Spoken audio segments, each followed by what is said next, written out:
Is it possible and worthwhile to work during DPT school? Let's run through the numbers of my past year working as a full-time DPT student.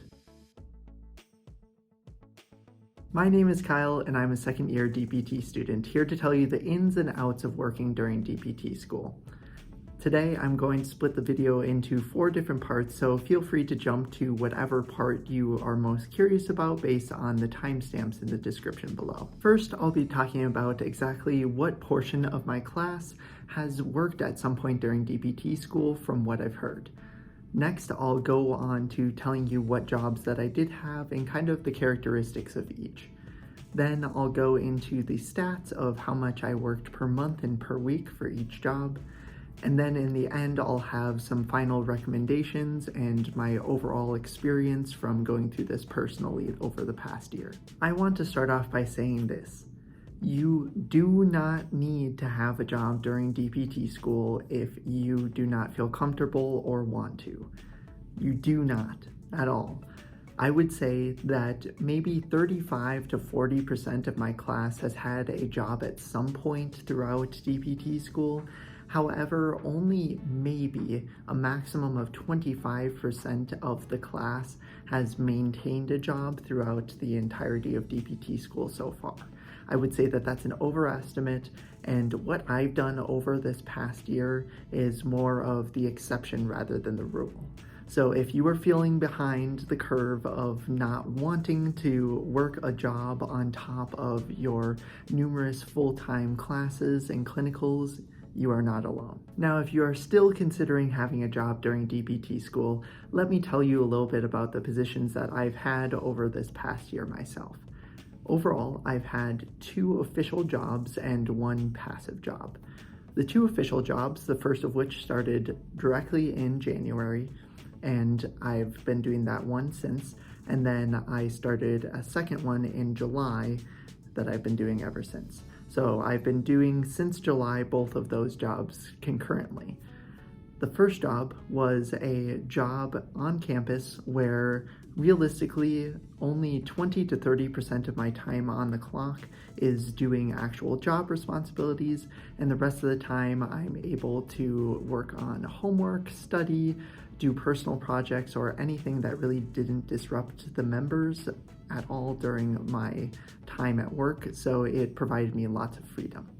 The second of which was a research position on one of my faculty members' research teams, where I spent some time doing some training materials for clinicians involved in our study, do some data tracking in spreadsheets, do some literature review, and much more.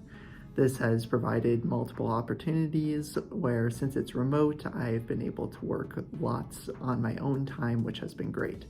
The last passive job was just pet sitting, where I was mainly taking care of bunnies and dogs, which I didn't do as much direct tracking of, but I'll make sure to give you guys an estimate of the numbers later on in the video. When it comes to the numbers, we can take a look at my tracking spreadsheet. Overall, I was paid for 817.5 hours of work between the 2 positions, averaging a total of 71.65 paid hours a month and 14.89 hours a week on top of my full-time course load and clinicals. If you'd like to see more of the details on the numbers, feel free to pause the video here to look more in depth, but I will summarize the details in my recommendations right now. Being someone who has worked consistently throughout the most content-heavy portion of my program's curriculum, I would make these 3 recommendations to anyone considering getting a job within DPT school.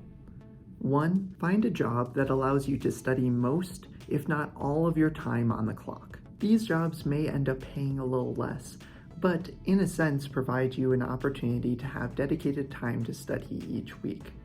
On top of this, if studying isn't really something that you can or want to do while you're at work, you can use this as an opportunity to get a second job, such as the remote research position that I've had so far, where you can actually maximize your time and actually make some more money while just working the jobs that you already do.